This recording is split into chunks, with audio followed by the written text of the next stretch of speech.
guys. Hi. We're going to be talking today about what I like to call the magic of manifestors.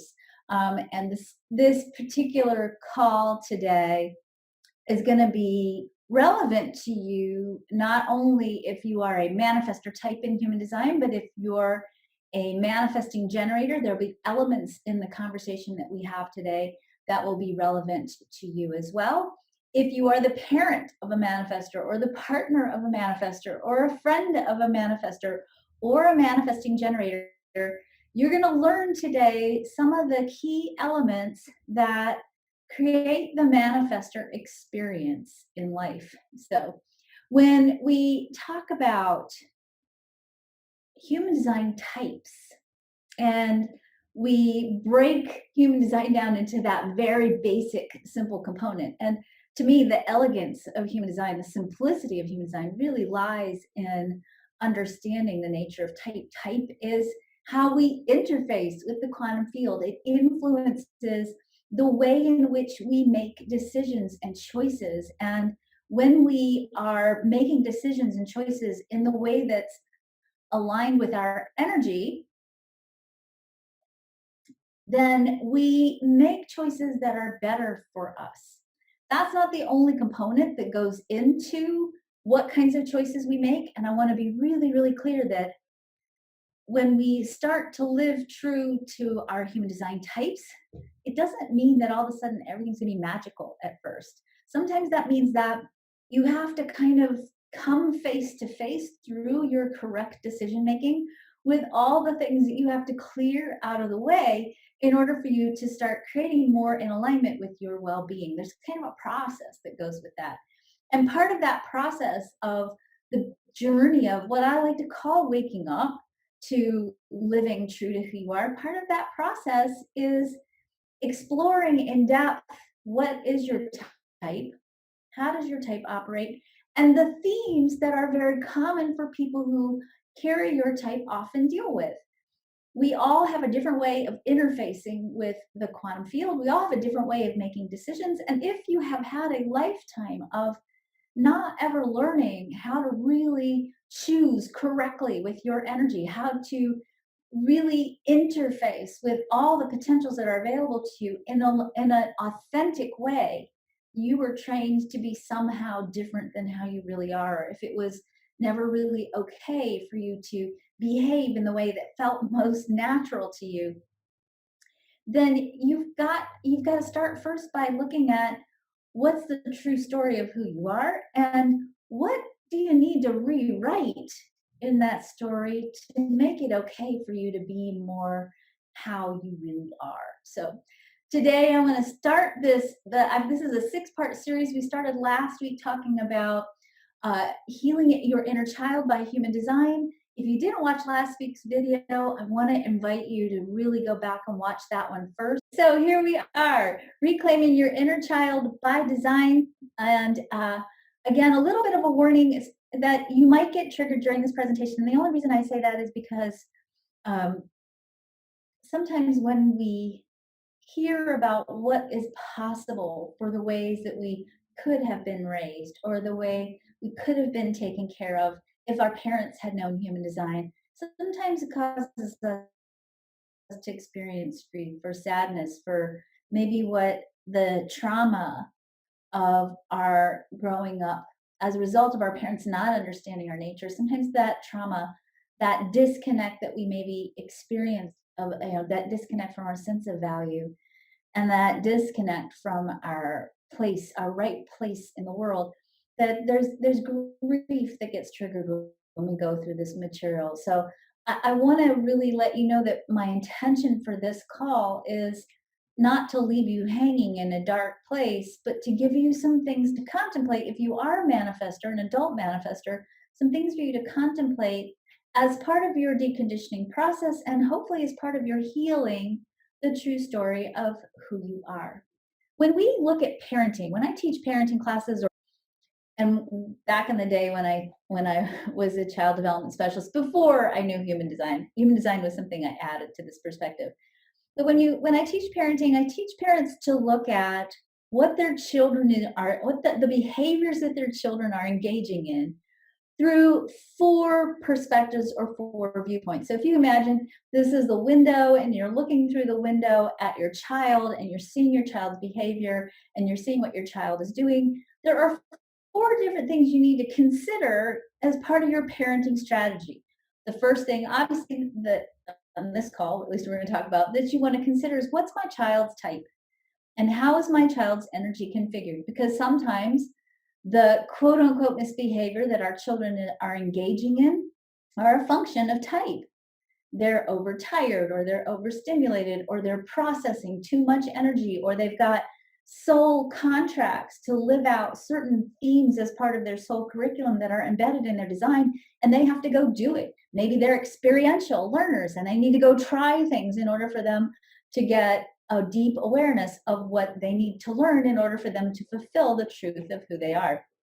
The second lens through which we look at is the lens of child development. There are just things that kids do at certain ages that can oftentimes provoke us as parents, or create, a little bit of challenge for us as parents.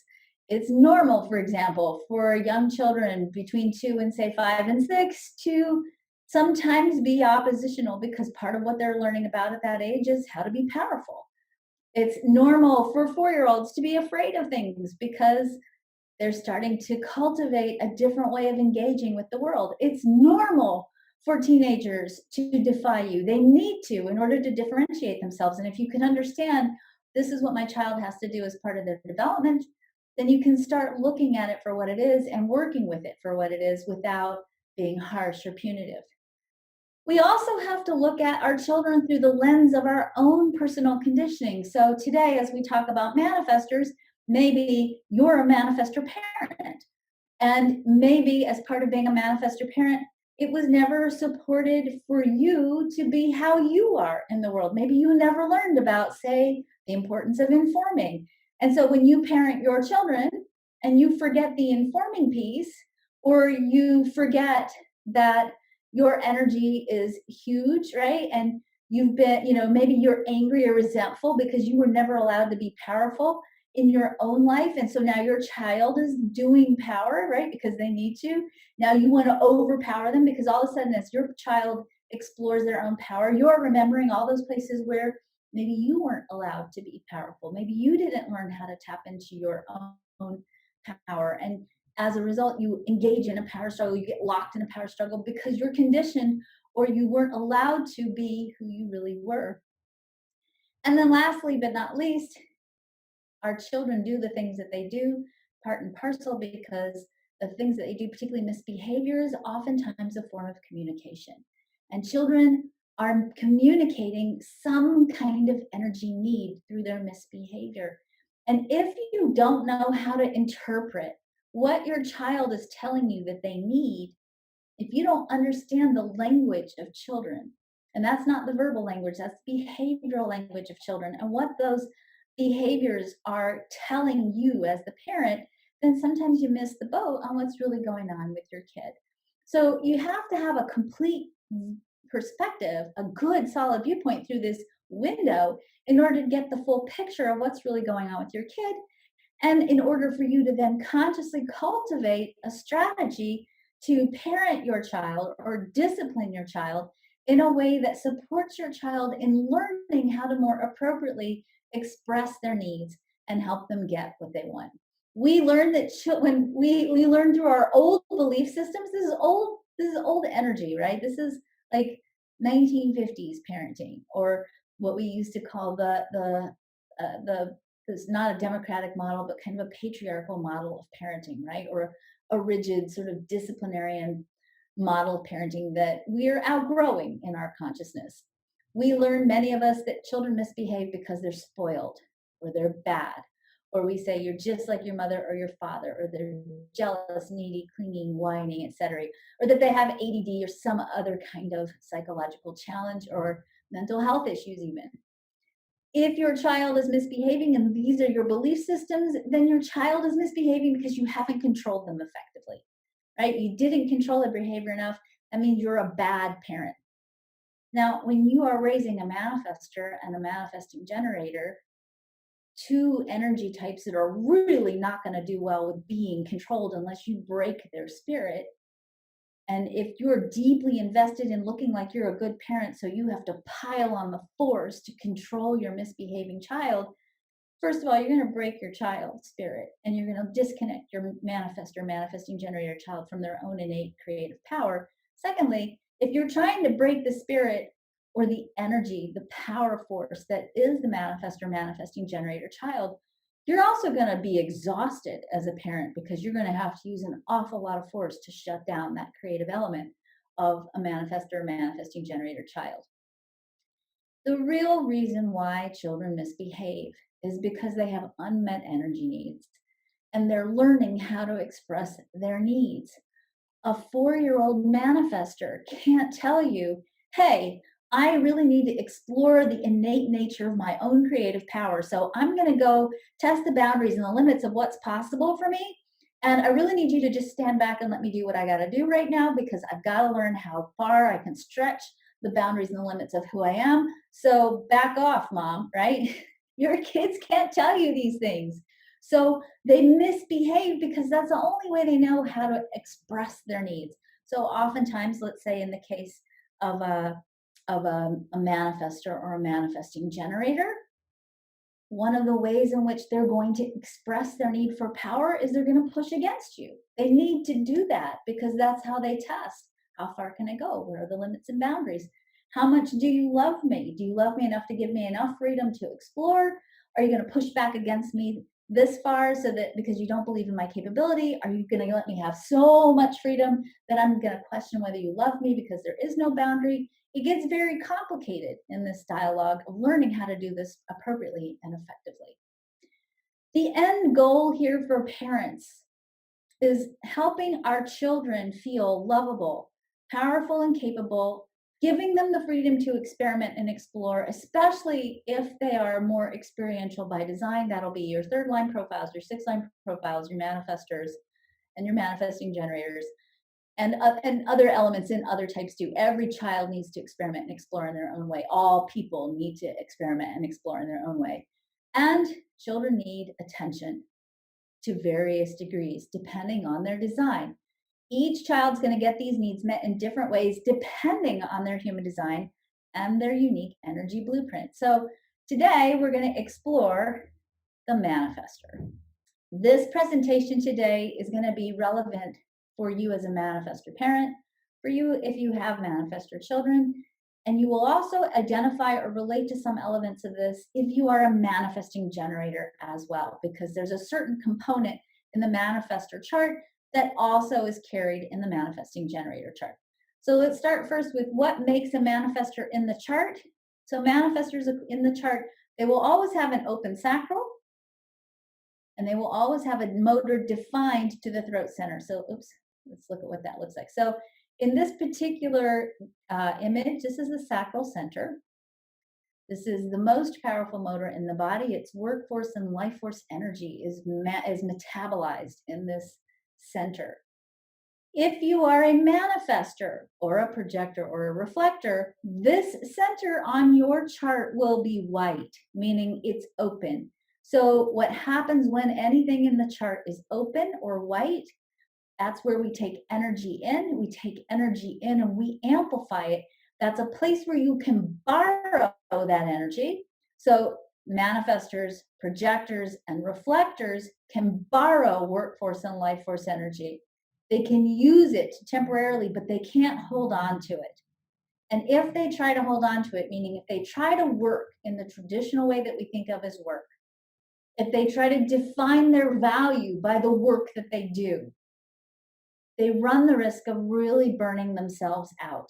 And the first thing we have to understand as parents of manifestors and any open sacral person, whether you're parenting a manifestor, a projector, or a reflector, is that you can't approach the energy of work with your child in the same way as you would if you had a generator or a manifesting generator child. So the first thing you want to know when you have a manifestor child is that this is a child that's not going to have the same quality of energy that you might have if you're a generator parent. Now, I didn't say they don't have energy. It's just a different quality of energy. And the keynote here for the manifester is understanding that the energy that the manifester carries is powerful, but it's not sustainable.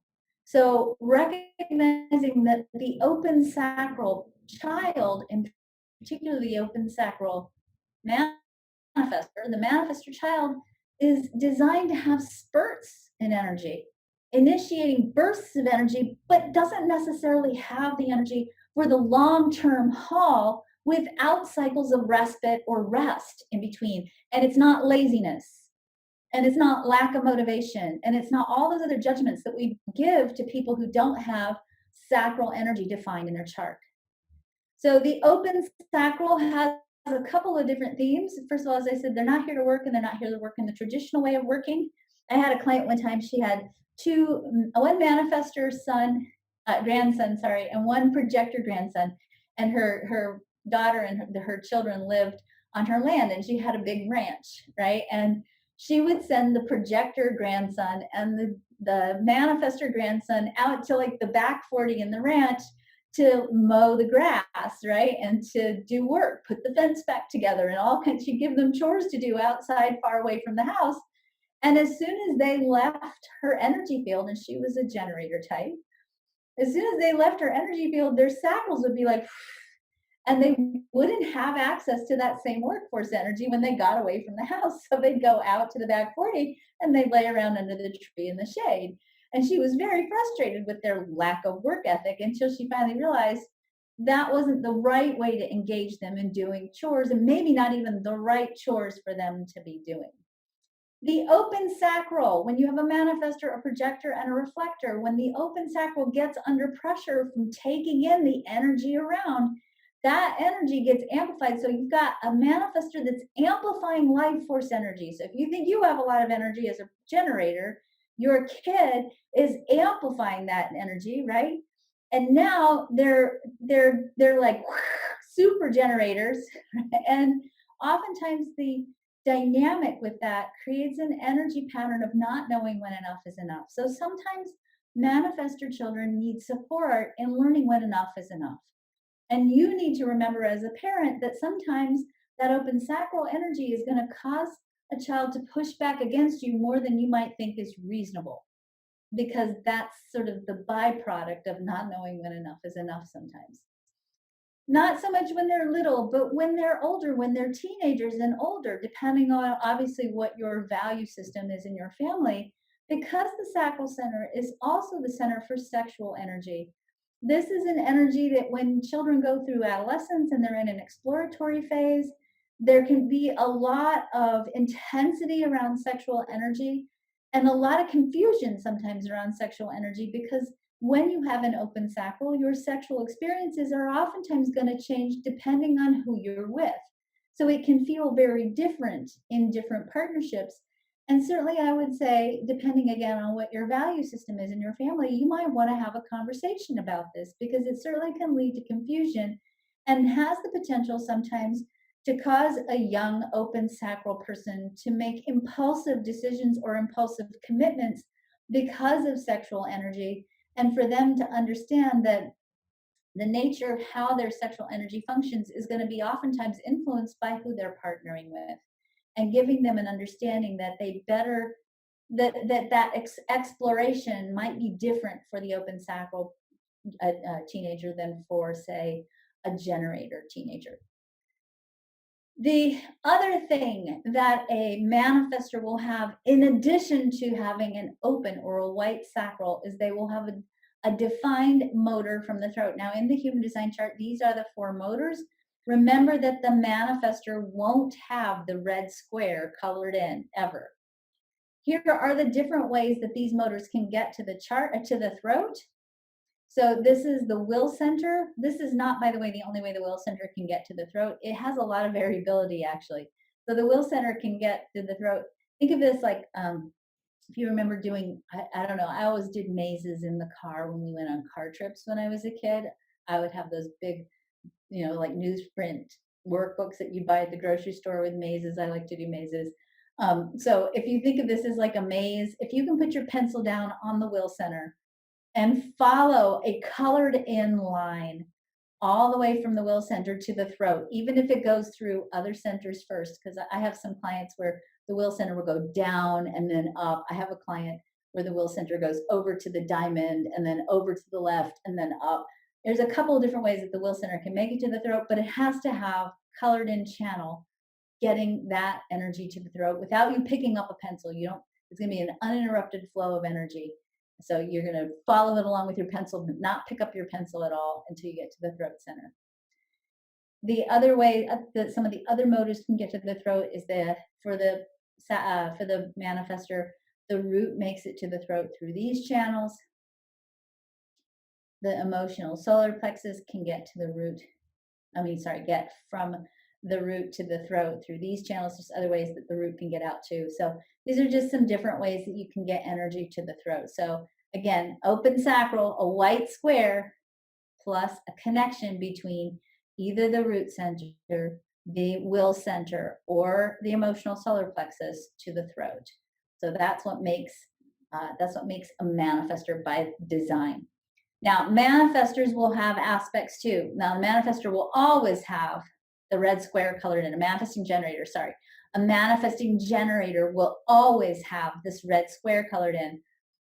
And in conjunction with that, they will also always have some kind of a motor to the throat connection, just like with the manifestor. So that's really where the manifestor energy comes in. The one exception is the manifesting generator, because they have a defined sacral. They will always have a red square colored in on their chart. If you get a direct channel between the red square to the throat, that also counts as a motor. So some manifesting generators will have all those other motors white in their chart, but if the sacral, the red square, gets to the throat center through colored in channels, that also is manifested energy because it's a motor to the throat. Anytime we get a motor directly connected to the throat center through a channel, we call that manifested energy. Right? Don't worry too much about that. That you don't really need to know that. It's just for my first line profiles who are wanting to know what makes a manifestor. Now you know. If we were going to make life, if we were to use life as being a show that we put on, if we were all part of putting on a big show with our lives, and we looked at the different roles that people play in putting on a show, archetypically, the manifestor plays the role of the producer. If you are putting on the show and you're a manifestor, you're going to be the one that gets the ball rolling. You're the one that has the ideas, it gets things started, that initiates people into the idea of putting on a show. This is like Mickey Rooney and all the Shirley Temple movies, right? When he says, let's put on a show. That's the manifestor energy.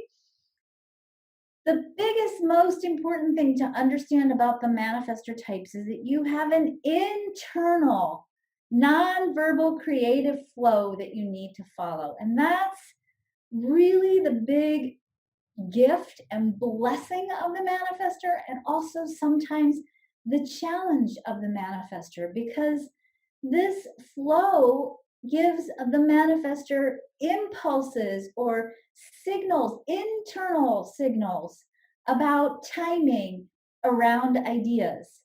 So manifestors get ideas, they will experience the ideas, oftentimes not really thoughtfully. I'm not saying the manifestors are thoughtless. I'm just saying the spark of inspiration is so fast in the manifestor that sometimes it's not so much about thinking about, okay, I'm going to go do this and then I'm going to do this, but rather more feeling it and then acting on it. The manifestor is the only type that can act on internal impulses because their connection to that divine spark is so immediate and so direct, and it's nonverbal. And that oftentimes presents us with a big parenting challenge when we're raising manifestor kids, because our kid starts to head out to the back 40 to go test the boundaries and the limits of their freedom and their creative expression. And we say, hey, where are you going? What are you doing? And they can't answer us. They can't explain to us naturally. We have to train them to do this. But their natural nature because of this direct connection to this creative flow that's nonverbal, their nature, the nature of a manifester is not to immediately be able to come up with the language and say, hey, Ma, I'm going to go outside. I thought about maybe seeing if I could climb to the top of the monkey bars and jump off and see like how far from the monkey bars I could jump off because I've been thinking a lot about flying. And they can't verbalize that without interrupting their connection to their creative flow. That's important to understand both if you're raising a manifestor child or if you yourself are a manifester, because your connection to this nonverbal creative flow is sacred. This is a part of your essence that needs to be honed and nurtured and supported. This is a relationship between you and your creative flow that needs to be cultivated and honored by the environment in which you are raised. And that's not usually how it happens for the manifester, because what usually happens is the manifester starts to follow their creative flow, and intuitively, as parents, our first impulse is to shut that creative flow down.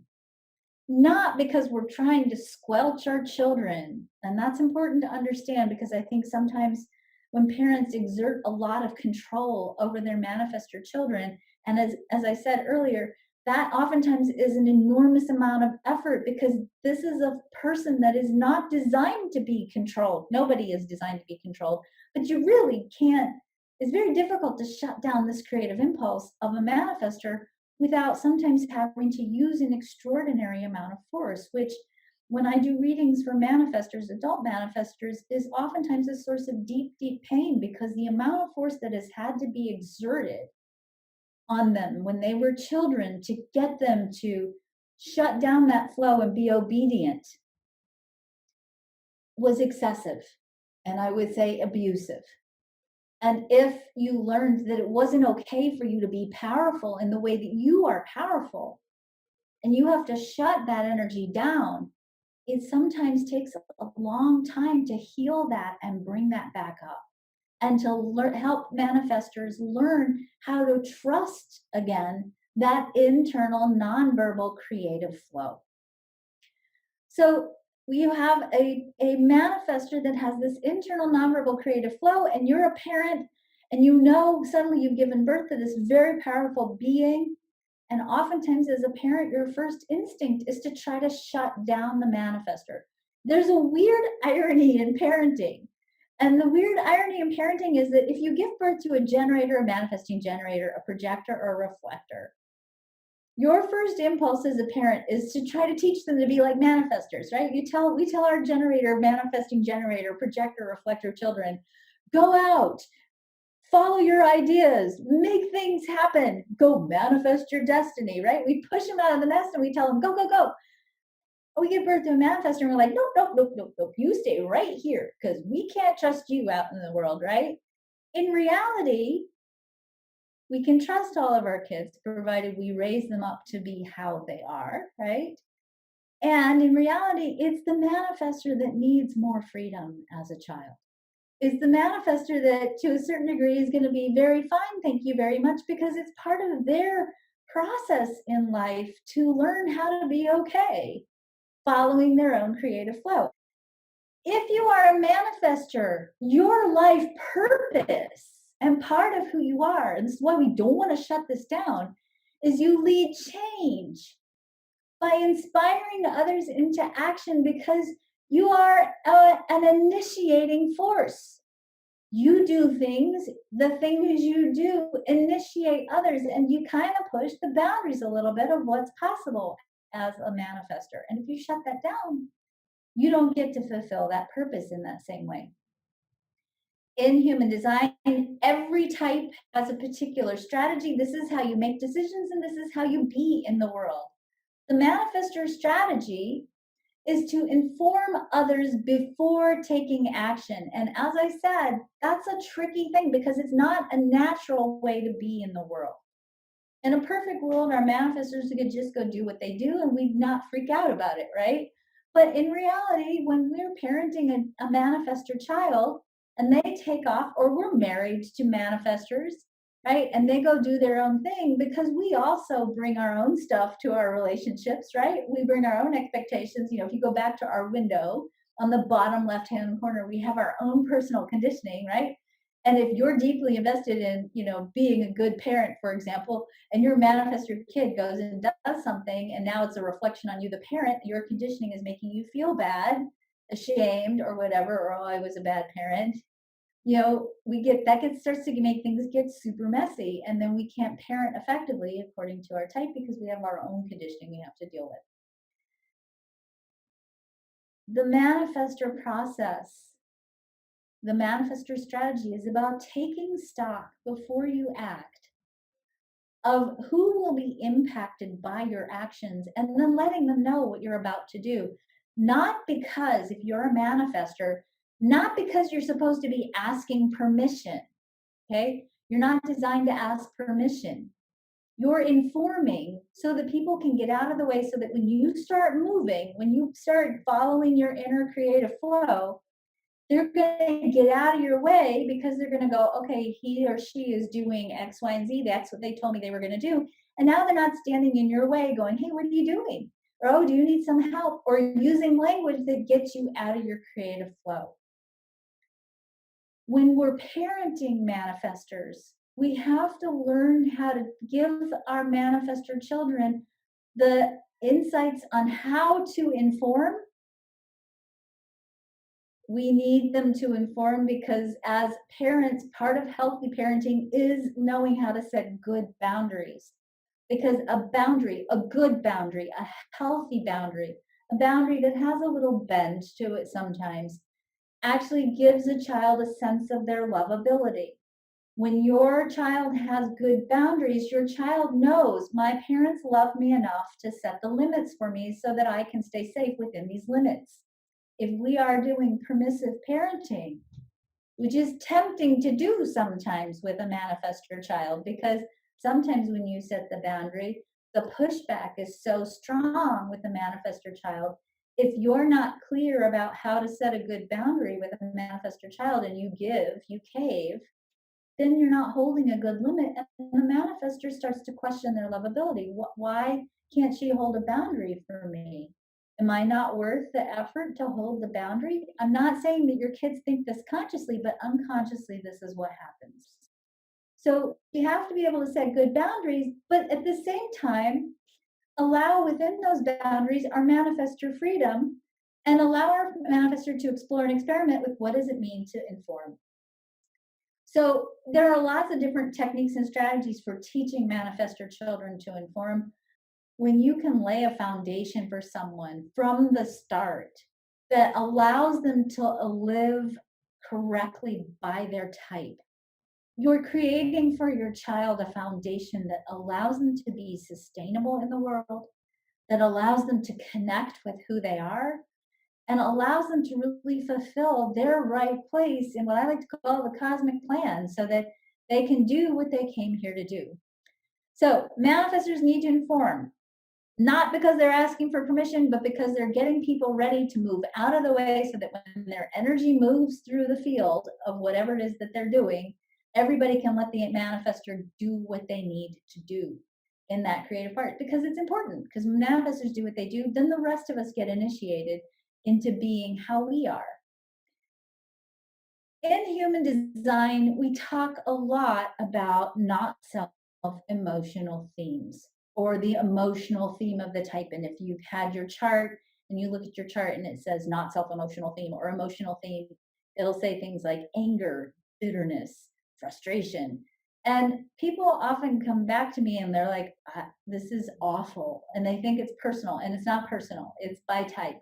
So every type has an emotional theme.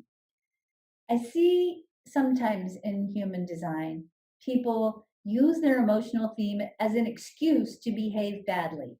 And certainly I'll say in some of the more traditional narratives around manifestor energy, there's sort of this, well, manifestors are angry.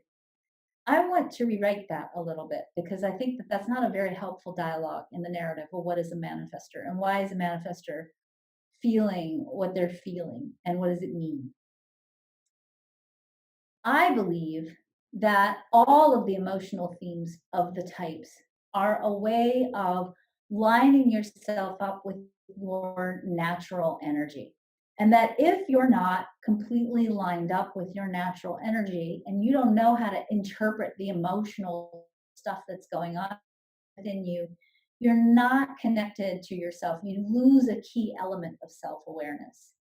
Manifestors are not these angry people barging through life the way it's often taught. In fact, I've done readings for so many manifestors who don't relate to the anger piece at all or have been deeply hurt by people assuming that they're angry when they're not. The anger of the manifesting generator, sorry, the manifestor, and this is true, by the way, of the manifesting generator as well. The anger of the manifestor is really not anger in the way we think of as anger. It is instead the interruption of the creative flow. You have an internal nonverbal creative flow, and you're following that flow. And if that flow gets interrupted for whatever reason, that energy, that creative force that is like direct plug into divine spark, that energy has to go somewhere. And sometimes where it goes is it explodes. And that explosion isn't anger, it's interrupted creativity. And we have to really start to see it, especially when we see our manifestor kids getting angry. We have to recognize this isn't anger or defiance.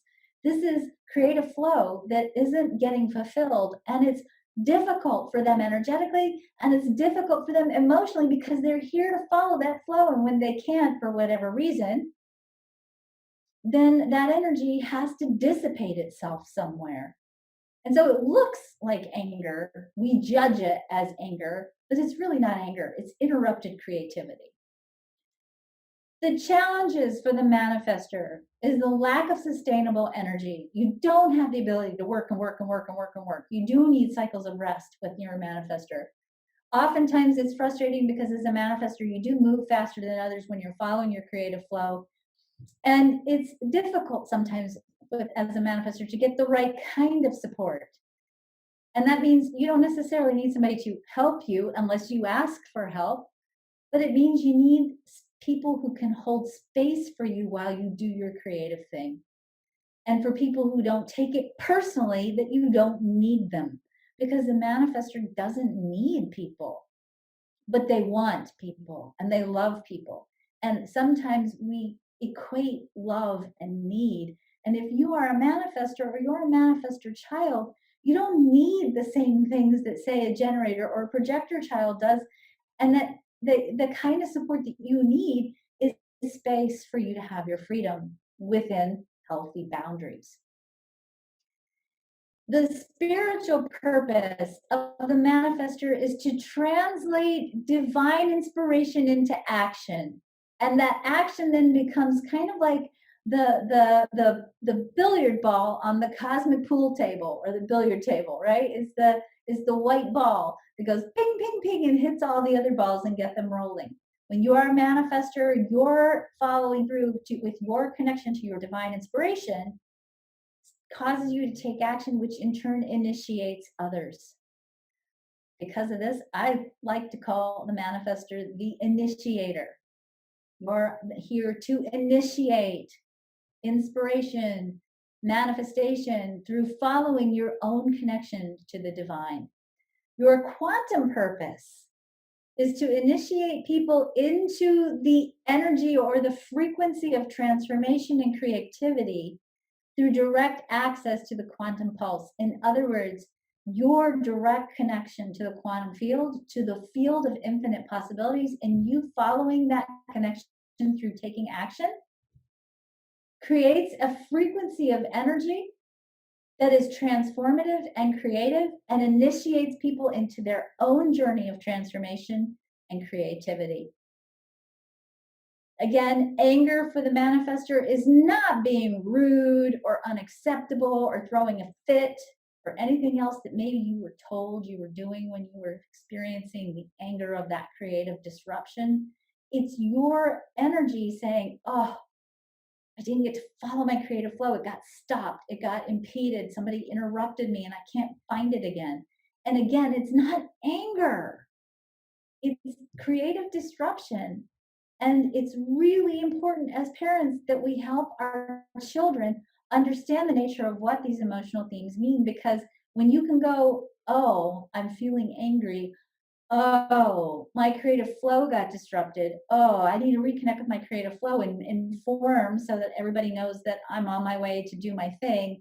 And then try again if you can, rather than being punished because you were angry, because you were doing something and it got interrupted, and then shutting yourself down. Especially, let's just be real, if you're a woman or a girl, a female manifester, we still have really strong societal biases against quote unquote angry women. And a lot of my manifester clients have learned to suppress that energy so deeply because it was so not safe to experience anger or to express anger, that they pushed that away.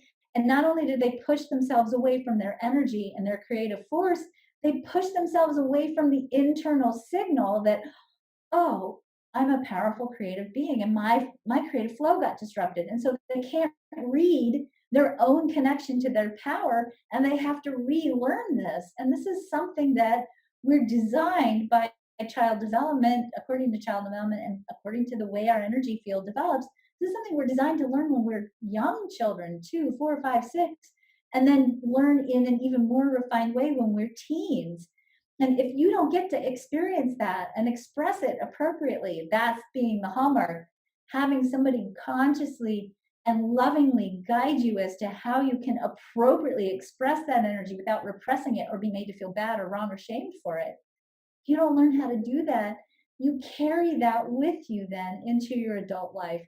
And it comes up over and over and over again in your relationships and in the way you engage with the world, not because you're bad, not because you're doing something wrong, but because your body, your energy field, your soul wants you to learn this, because this is how you interact correctly with the world.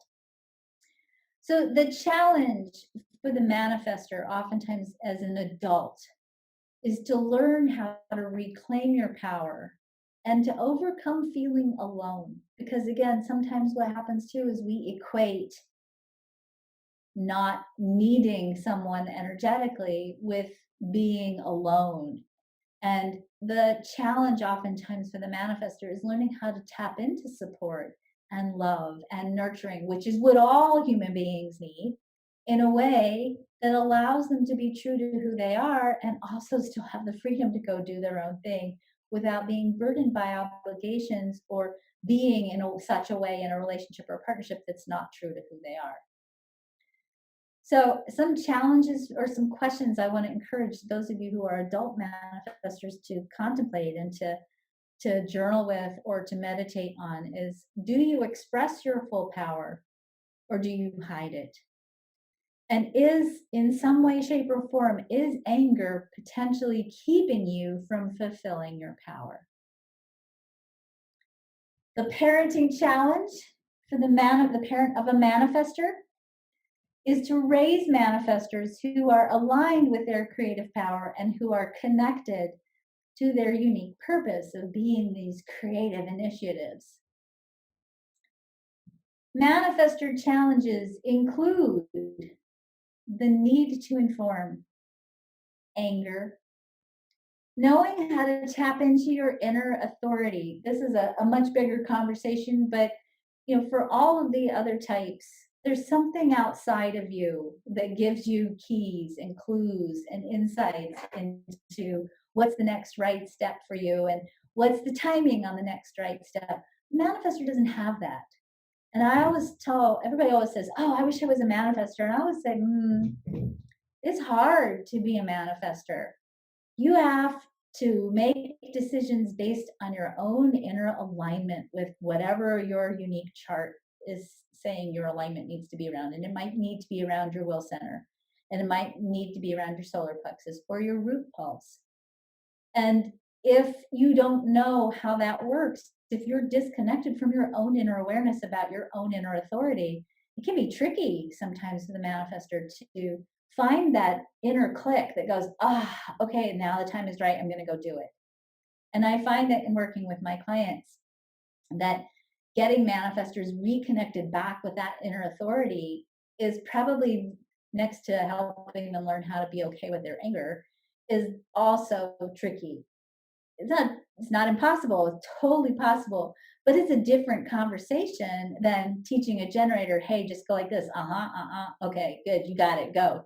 It's a lot more complex and subtle oftentimes for the manifestor. So in the process of loving your manifestors, whether they're your children or your partners or your friends, understand that it's not so easy for the manifestor to go, okay, I'm going to go do this.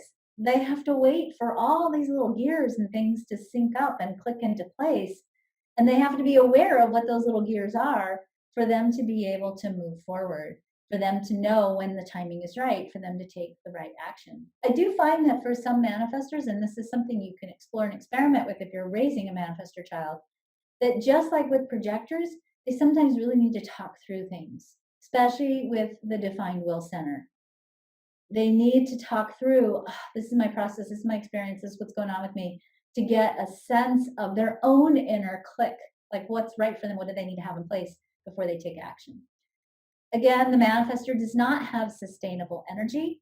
So recognizing when you're parenting a manifestor child, that this is a person that needs cycles of rest. And oftentimes as a parent, because you have an open sacral child that doesn't always know when enough is enough, that sometimes you have to help them see when enough is enough and make sure that they are building into their creative process places of rest and respite.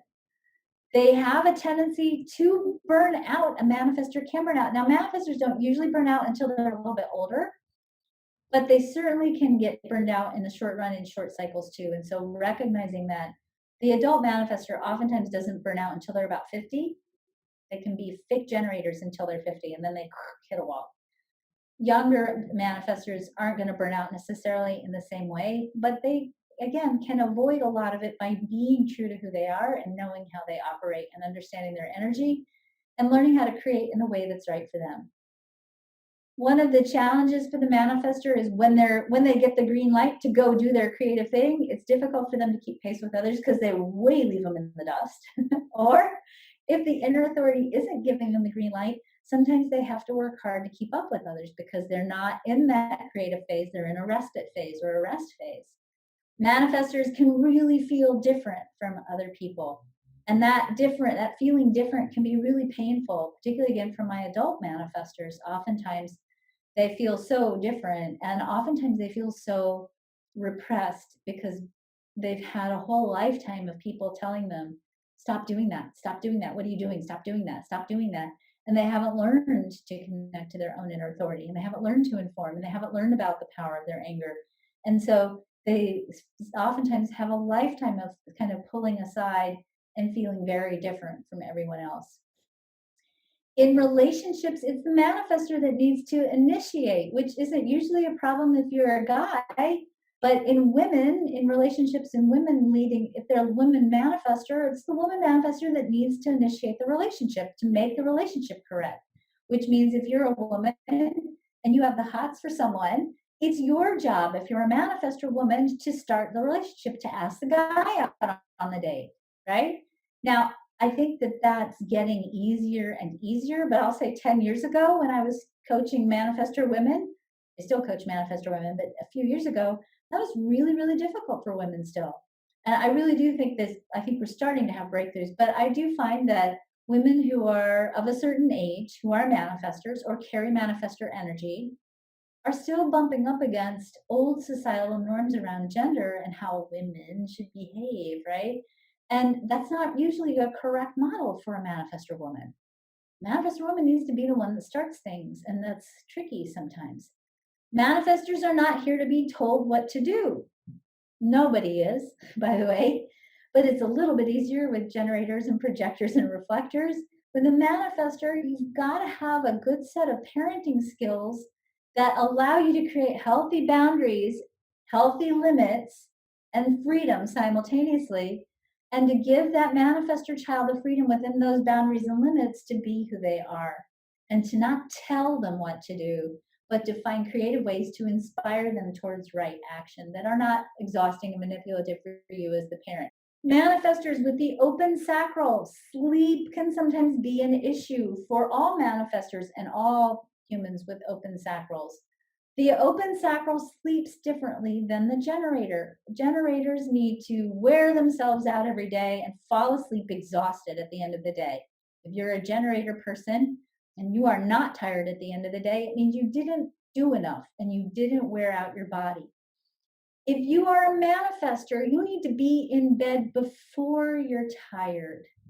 You need to be lying flat before you fall asleep because your sacral, that square in the design chart, it needs to get rid of all that extra energy that it's taken in all day. And if you don't have that opportunity to lay flat and to change the nature of how the universal energy is hitting your energy field and to discharge that extra energy that you picked up, it can be really hard for you to get good quality sleep. Now, what happens a lot of times is if manifestors are sleeping like generator types, if they're waiting to be tired to go to bed, then what's happening is they miss that window. And if you're raising a manifestor kid, you know where that window is, right? They miss that window, and then all of a sudden they're like, right? They're super hyper, or they go to sleep for a little bit and they wake up again in the middle of the night. And now they need a glass of water, and now they got to do all the stuff. And then they want you to come in and read a story, and they're not sleeping well, or they're restless, or they come into your bed and kick you to death because they've got all this extra energy that they're burning off, right? And they're not getting good sleep, and you're not getting good sleep. So a manifestor child needs to be in bed before they're tired. Same for a manifestor adults. I find that giving them something like a book on tape to listen to, or music to listen to, or meditation to listen to, gets them settled down and helps them discharge that energy so they can sleep. And ideally, if you listened to last week, you know that before children are 7, the aura is immature, and children actually, when they're before the age of 7, actually do really well co-sleeping. Most children, not all, but most, even manifestor types. But at a certain point, as they mature and their aura matures after 7, they really need to be sleeping in the integrity of their own space. So if you can, it's not always possible, and I know that, but if you can, a manifestor child does really, really well in their own space, their own room. If they can have that, it also facilitates for them sleep. And here's the kicker. I really do believe that about 90% of challenges that we have in parenting are a result of lack of sleep or lack of good quality sleep. When children don't get enough sleep or they don't get enough good quality sleep, it actually causes their serotonin levels to go down. When their serotonin levels go down, they start to have all the symptoms of ADD. They don't have ADD, but they start expressing the symptoms of ADD because the symptoms of ADD sometimes mirror the symptoms of chronic long-term sleep deprivation. And in the coaching work that I've done with families, I find that if we get the kids to sleep, first of all, not only do the kids sleep better, the parents start to sleep better, everybody starts to sleep better, serotonin levels go up, and suddenly all the challenges of the anxiety in the family, all the tension and all the irritability and all the shortness that happens in the way we respond to each other goes away. And 5 to 6 weeks of everybody sleeping well, total game changer in a lot of cases in families. If you are raising a manifestor, you have to teach them to inform without controlling. Again, helping them sleep correctly is important. They need freedom, but limits for safety. You need to support them in learning how to interpret their anger. So when they get angry, pay attention to what were they about to do. Start giving them the vocabulary of what their anger is about. So you might say to your manifestor, oh, you're feeling angry because you were about to go do this and now you can't. Or you were angry because you were about to go do this over here and you got interrupted. And all that creative energy that you have, now you're feeling it's making you feel mad, right?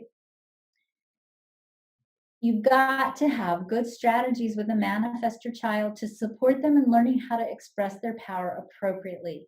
If you don't have in your parenting toolkit a way of working with your child with win-win negotiation strategies, of helping your child be accountable and responsible for their choices without being punitive and without thinking like you have to be right or win. If you don't know how to do win-win conflict resolution, you've got to get some different parenting skills because your manifestor child needs you to teach them how to do power appropriately without overpowering, by learning how to parent in a way that is empowered and supports you in being an empowered parent so that you're not being exhausted and you're not burned out on parenting, and supports them in growing into being an empowered adult. And I put this in parentheses, depending on your own value system in your family. You've got to support them as they become teenagers and understanding the nature of how their sexual energy works. If you love a manifestor, you want to give them freedom. You want to wait for them to initiate. Don't ask them questions. That doesn't work for a manifestor. Give them open-ended statements and allow them to answer the open-ended statements, and use statements such as, I'm wondering if, I'm wondering what you were thinking when you decided to go out to the end of the road and open the gate and go into the wilderness. I'm wondering if you're feeling angry because you got disrupted. Don't ask questions when you ask them yes or no questions, or questions in general. They're drawing on sacral energy they don't have when you question them. Inform your manifestor if you're loving them. They not only need to inform you, you need to inform them, because they need to know what to expect. Don't interrupt their creative flow. Trust them. We tend to glom on to the manifestor kids these terrible expectations. Trust them. Trust them that they know what they're doing. The more you trust them, the more they cultivate for themselves their own self-trust. Honor their power. If you're in a romantic relationship with a manifestor, be open to their sexual suggestions. They might have something to teach you that might be fun and juicy. And understand their energy and their need for downtime. All right, that's it. Thank you all for joining me. Have a great weekend.